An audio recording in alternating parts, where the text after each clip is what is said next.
Buenos Aires holds a 5.5-hectare city of the dead right in the middle of its most expensive neighborhood. Recoleta Cemetery is a dense, walled grid of thousands of marble mausoleums housing Argentina's historical elite. Entering this space requires passing through these neoclassical gates, and recently, a new logistical friction was introduced. Non-resident tourists must now pay a fee of around $15 to get inside. Most visitors simply pay that fee, grab a paper map, and start walking through the narrow alleys without a clear plan. You will absolutely see beautiful architecture doing this. There are endless rows of Greek temples, Art Deco angels, and towering Gothic spires. But the stories of the dictators, writers, and tycoons buried inside remain completely hidden behind the stone. Handing over your money and wandering blindly turns a profound historical archive into a pretty, hollow walk in a park. You get a very low return on your $15 entrance fee. To get actual value out of this site, you have to decide how much time and money you are willing to trade for historical context. This chart breaks down the options.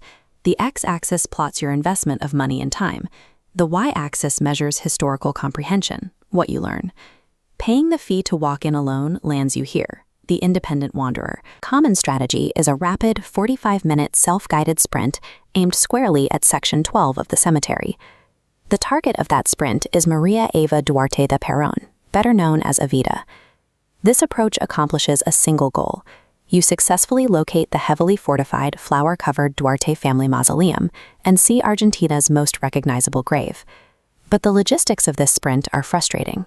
You have to navigate a chaotic maze of tight walkways, relying on a basic map that fails to show the hundreds of dead ends along the route.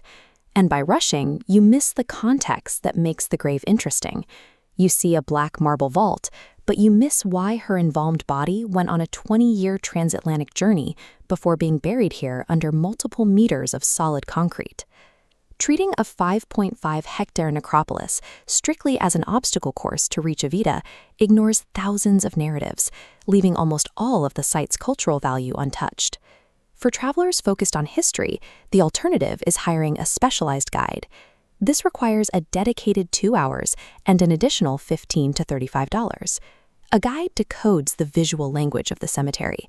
They point out the Masonic symbols carved into the Pass family vault and explain the agricultural empires that funded these miniature palaces during Argentina's Gilded Age. They also surface the tragedies you would otherwise walk right past. You learn about Rufina Cambaceres, who was allegedly buried alive, and Liliana Crociati, whose parents rebuilt her childhood bedroom in stone after she died in an avalanche. The financial trade-off is obvious. You are doubling or tripling your baseline cost to access this information. You also trade away your autonomy.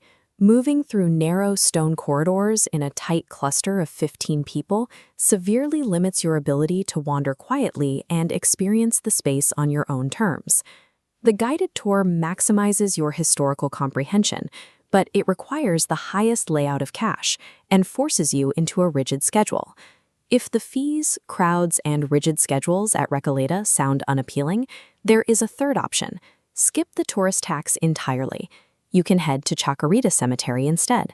This is a fully active, functioning burial ground that serves as Buenos Aires' massive, free alternative. This diagram shows the massive difference in scale. Recoleta covers a dense 14 acres. Chacarita spans an area 17 times larger. It also holds its own cultural royalty. Rather than 19th century politicians, you find authentic Argentine icons, like the legendary tango singer Carlos Gardel.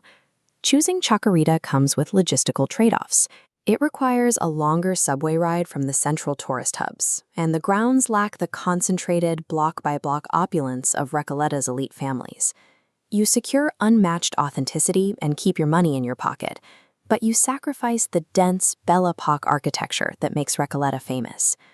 Regardless of which approach you take, the specific hour you arrive acts as a strict multiplier or destroyer of the site's value.